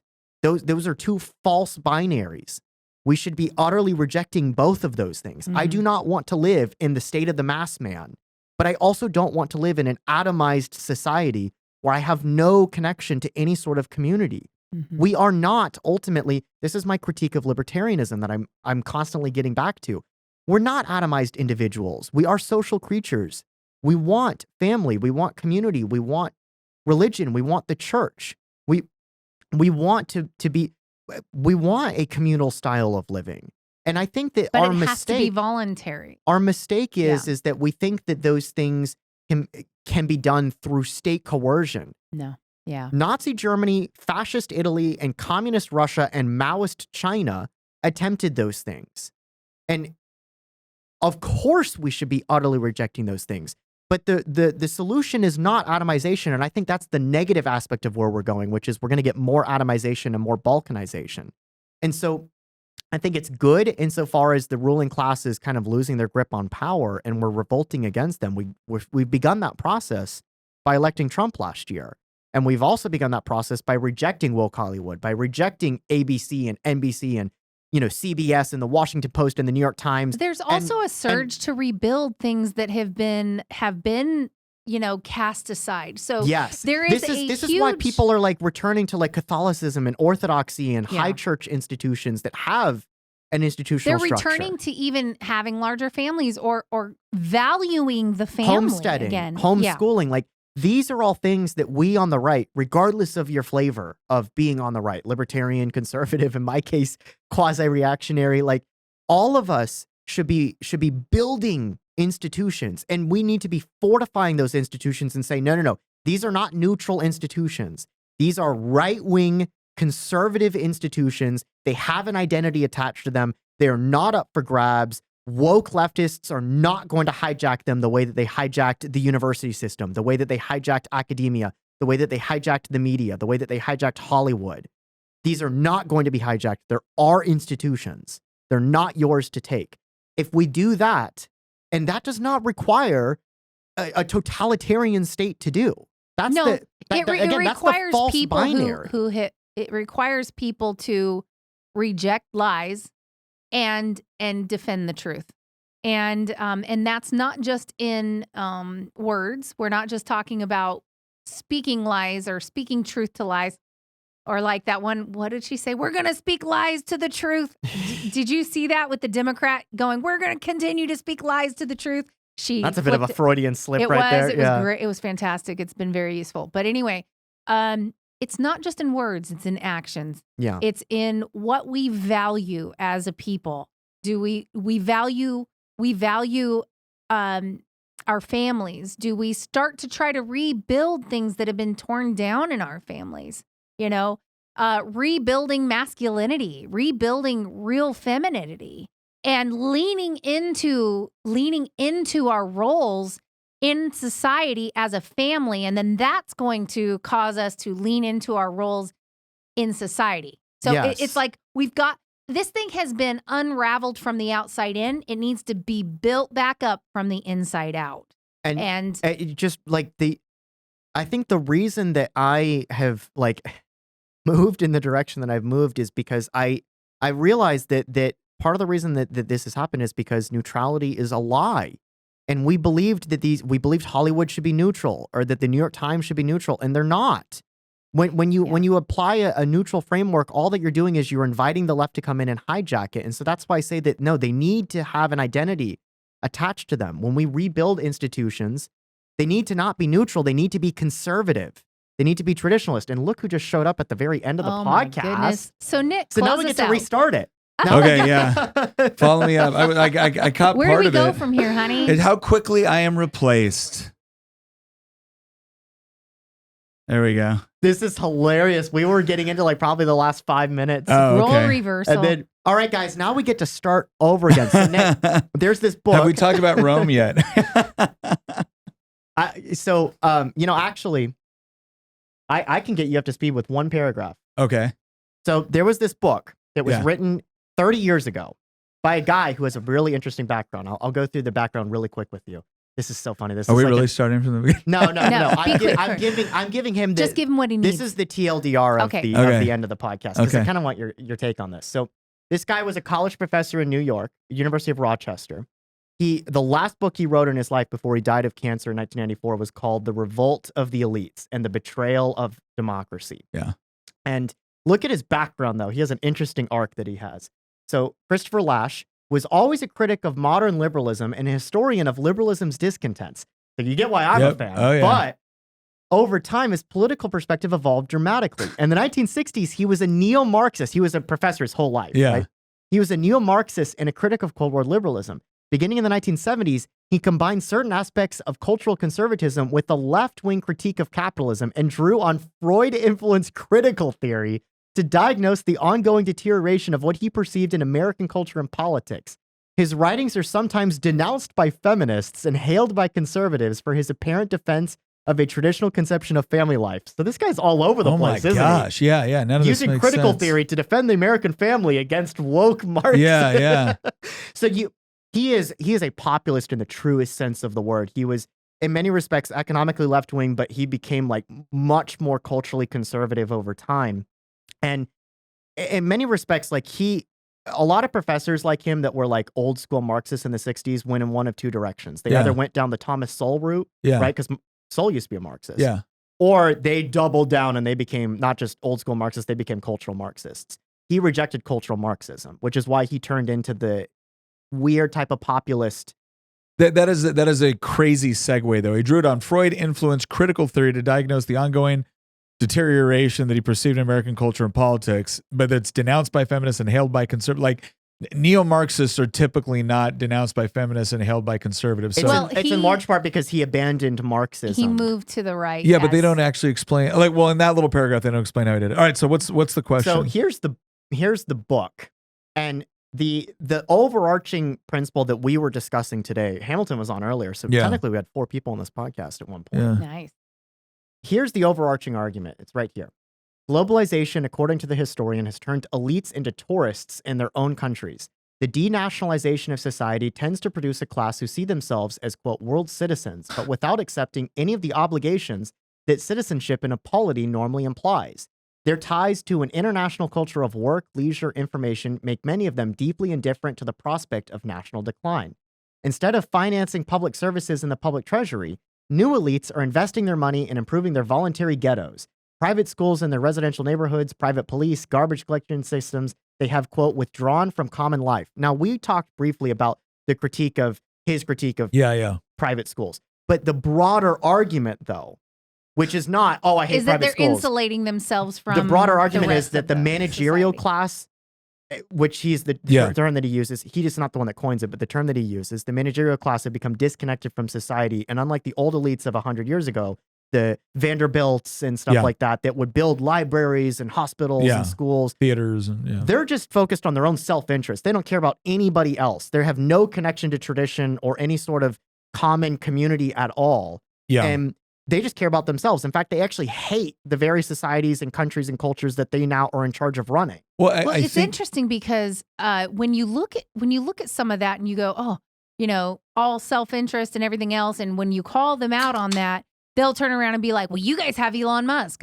And it's funny because it's like, well, actually that sort of proves the other side, because Elon Musk is doing as much as he can for the societal good with his own money. you can you know? you can see the neo-Marxist side too, where it's still this idea that when they talk about common society, that's always viewed from the lens of government provided services or public services or things of that. But you can see why traditional conservatives liked his work. though, Yeah, as yeah. well, The right? traditional thing is, well, here's what it comes down to when we talk about, quote, the elites, especially when we talk about left-wing elites, because Nick, elite. you need to move back over this way. Where? Apparently.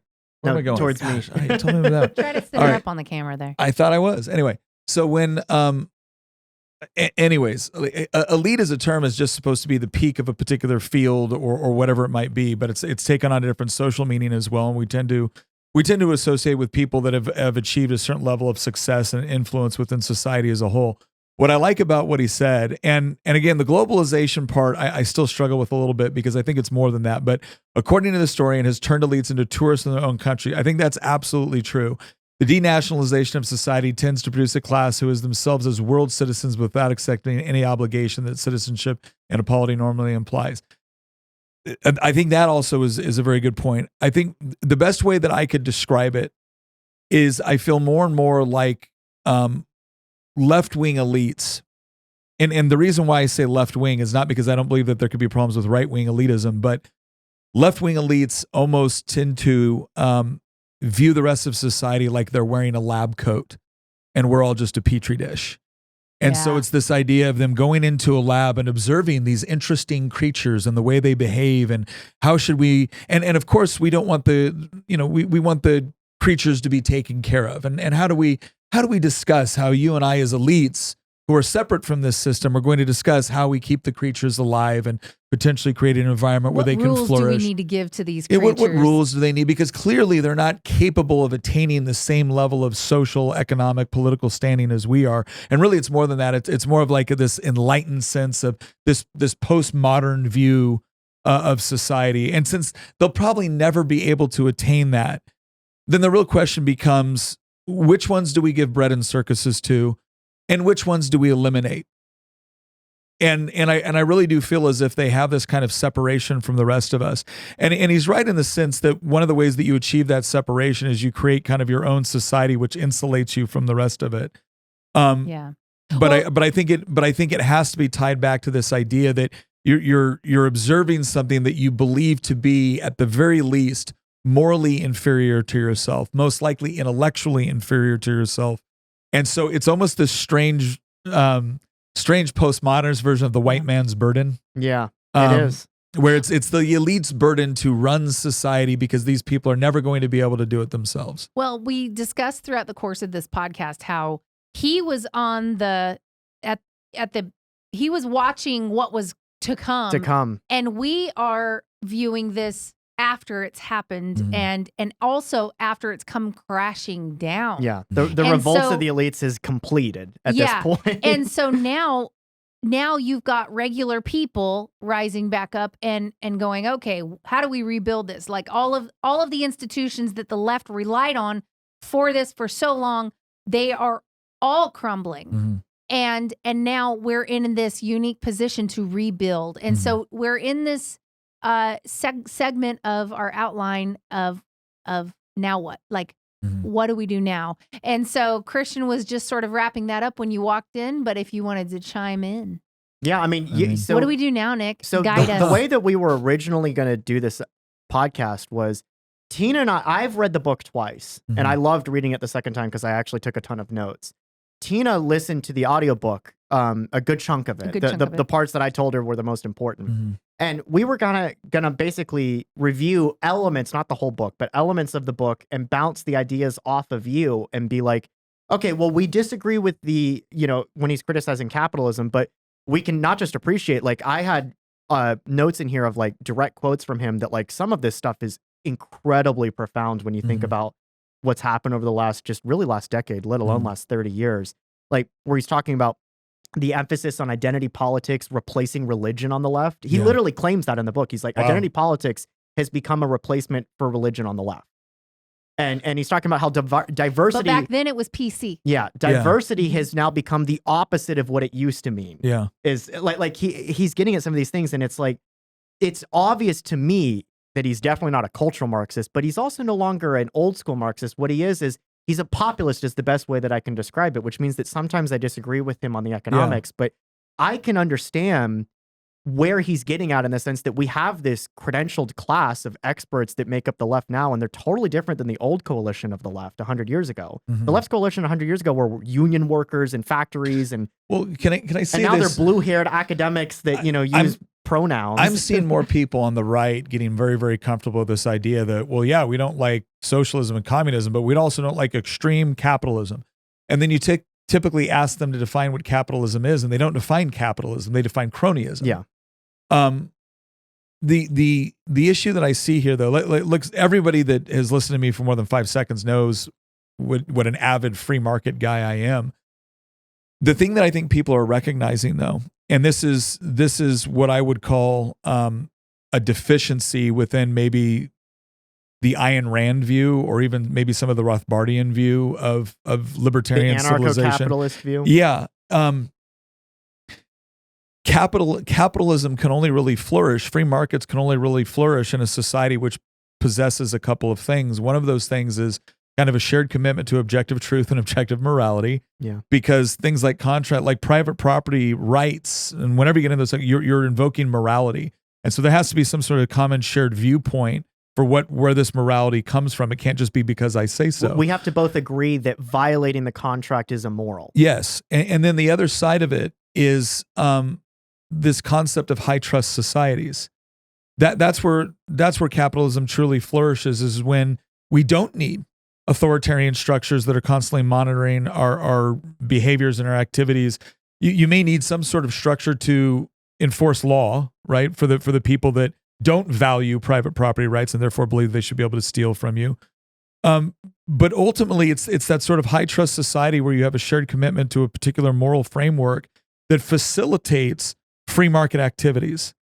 If you replace that, but you keep the free market, it almost becomes, it collapses. It's not eventually. free market. It's not the free market's fault, right? It's not the system's fault. And that's the problem I have with people saying, oh, I don't want extreme capitalism. What do you mean you don't want a system where I have goods and talents and labor, and you have goods and talents and labor, and we can freely exchange them and own property? What do you mean by that? Again, what they mean is they don't like cronyism. But cronyism is a combination of two things. It's a deficiency with respect to a moral framework, because now I'm using the state, or I'm using my special privilege within society to exploit people through the law, whether through subsidy or protection or whatever it is. And the other side, it's the low trust. I don't trust you anymore, because your wealth now becomes synonymous with cronyism. I no longer associate it with hard work and ethics and providing the best goods and services. I associate it with cronyism. I associate it with connections to power. I associate it with somebody that wants to attempt to control me through their wealth, right? I associate it with the World Economic Forum. And that's the part where I would say that I think we're coming to this realization, and this can go in a couple of different directions, and some of them are incredibly bad directions. But if the question is how do we rebuild kind of from this knowledge, and from people kind of waking up to that there were a lot of people within elite stations within society that use that power to manipulate things and to really treat the rest of us as if we were just cogs in a machine that they were responsible for working. I think we're going to have to understand, I think we're going to have to go back, and we've said this multiple times, it goes back to the John Adams quote. Our Constitution was written for a moral and religious people and is totally unsuited to the government of any other. But that does not mean that the solution is, and I was telling Tina this right before you walked in, that does not mean, obviously, that the solution is we need a Stalinist state. No, right? no, it's the exact opposite, right? Because a Stalinist state, especially one that is like Stalin, which is atheistic and secular in nature. Well, I meant it in like a totalitarian. Yeah, no. sense. We don't need the government to basically impose a particular religious dogma on us. The reason why things worked is because government and society are two different things. And I think we need to get back to understanding those societal traditions and everything else are what allow us to be able to appreciate the virtues of free market economics. They allow us to be able to appreciate the virtues of the strong nuclear family, of a high trust society, of ultimately a government which recognizes that its roles and responsibilities are to protect individual liberty, not to dominate or manipulate or control us. And I think once we kind of reorder those two things, that first and foremost, it comes from a society which has shared values, which usually comes through shared history, but not necessarily. Like, that's one of the things that's been great about the United States is people could come here and adopt those values as their own. We don't own them in the sense that exclusive, other people can have them. But if they don't appreciate what they are, and they don't appreciate how important and critical they are to the rest of what we have, then they will inevitably attempt to degrade or overthrow them and replace them with something else. And that's the part where I think we have identified the easy stuff, right? Like if you come here and you don't believe in any of the things that made us great, well then You shouldn't be here. You're gonna degrade it, right? Yeah. If you take advantage of the freedom that we have within an economic system to then try to manipulate government to benefit you at the expense of everybody else, you will collapse the trust in the system, which is required for it to flourish. But I think it really comes down to, I had somebody the other day ask me, like, where does this, they were talking about logic and they're like, why can't we just have a logical debate? I said, it starts in the house. If your kids don't understand these values and the importance of them, then it's unreasonable to expect, if you can't even control and maintain and help this to flourish within your own home, it becomes not just intellectually ridiculous, it becomes socially absurd to believe that other people are going to adopt them. Yeah. And so it does start there. And that's good news, because that's something we can control. So if you want society to start to once again reflect those beliefs, I really do think it starts with fostering them in the home, both with the discussions that you have, but also what you mimic in your own life and the values that you and live out. rebuilding some of these institutions that the left has hijacked. Yes. That was the last point Yeah. that when you walked in that Yeah. we were talking about, because part of the problem, and Lasch kind of gets at this in the book at certain points, is that a lot of these institutions, especially academia, where he's coming Mhm. from, have been hijacked by ideologues who hate the very country that they're teaching in. Mhm. Mhm. But obviously the solution to that is not no education, right? The solution is that we need to build new institutions Mhm. to replace the ones that the left have hijacked. Yeah. And the mistake that we made, that we cannot make again, is believe that these institutions can be neutral. They cannot be neutral. Neutrality, I have Well, to keep reiterating this. can we Neutrality s- is a lie. Well, can we say this too? Like when we talk about neutrality, that does not mean that every institution has to believe or think the exact same way. But they in have order, to believe in the same grounding set There- of there ha- principles. yeah, what are- There has what to are be the a f- foundation? Yeah, what are they? Well, and that's why I always go back to, and people probably think, why do I bring it up so much? It's because a common commitment to certain standards of objective morality and objective truth are essential. They cannot be replaced with the subjective reality that the left wants to replace it to, because ultimately that's chaos. That's absolute chaos. And one of the reasons why our institutions were able to survive so long, especially when we look at human history and tradition, is because I do think I think if we could look at all this and not give credit to Christianity, then you're not paying attention to Western civilization and what has done such an excellent job of shaping it. And so the question is what are we going to get back to as that central ethic upon which we can build high trust societies? And the single most important institution for the rest of it is going to be the family and the church. Yeah, no, I agree. We're getting to a what I jokingly said, a revolt against the elites, and the question is, what is that revolt going to look like? And the positive conception of that is, in some ways, what you just articulated, right? It's build these new institutions, ground them in things that are objective. That's the whole. It's not neutral, right? Again, I think that we have this dichotomy that's a false dichotomy in some of it. Sometimes, like Tina mentioned, I didn't bring it up. Tina brought up the friend-enemy distinction first on this podcast. And so I think that when we talk about some of these things, especially when we consider the people that are associated with, we invoke this idea that you must choose between two flavors of awful outcomes, right? One form of totalitarianism or awful versus another form. And that's a false dichotomy. And so, like, again, that's why I said you don't need a Stalinist state or a Hitler state or a Mussolini state. You don't need a totalitarian state to have a conservative traditional orientation for life. The vast majority of human history was not a totalitarian state running society, and yet we had traditional conceptions of the family, of church, of community for thousands of years without the total state of Hitler, Mussolini, or Stalin. It is a false dichotomy to say that you must choose between those things. And I think that the way that we navigate this whole revolt against the elites without falling into a totalitarian outcome is realizing that institutions must be rebuilt. They must be populated with people who believe in certain axiomatic principles, certain moral foundations. And so that's the whole, they're not neutral. But that does not mean that you need, again, government mandated structures to run those things. They actually need to be organic. That's actually how governments are formed, is usually from organic processes evolving over time. And so I think that that's the positive way that you get a revolt against the elites in a way that doesn't end up with us being ruled over by a Stalin, right? Or a Caesar or a Napoleon. So we're running up on 2 hours. We meant to Okay. do this 1 hour, so someone's got to wrap us up. Do you want to wrap it up? No, or- you can wrap it up because you did a good job. Well, I wasn't here for much of it, so I feel a little bit like fraudulent wrapping it up. But I'll say, as we're talking about the end here, I'm reminded of this story, and forgive me because I'm trying to remember who the author was. And I want to say it was C.S. Lewis, and I want to say it was a book called A Pilgrim's Regress. And obviously, there was the famous book, The Pilgrim's Progress. This was the idea of the pilgrim going back down the path and kind of recognizing the various things that they had experienced and whatnot that led them eventually toward like Christianity and truth. And there's this one scene in it, and he's talking about being trapped by the spirit of the age. And so he's being held in chains by the spirit of the age, and The zeitgeist.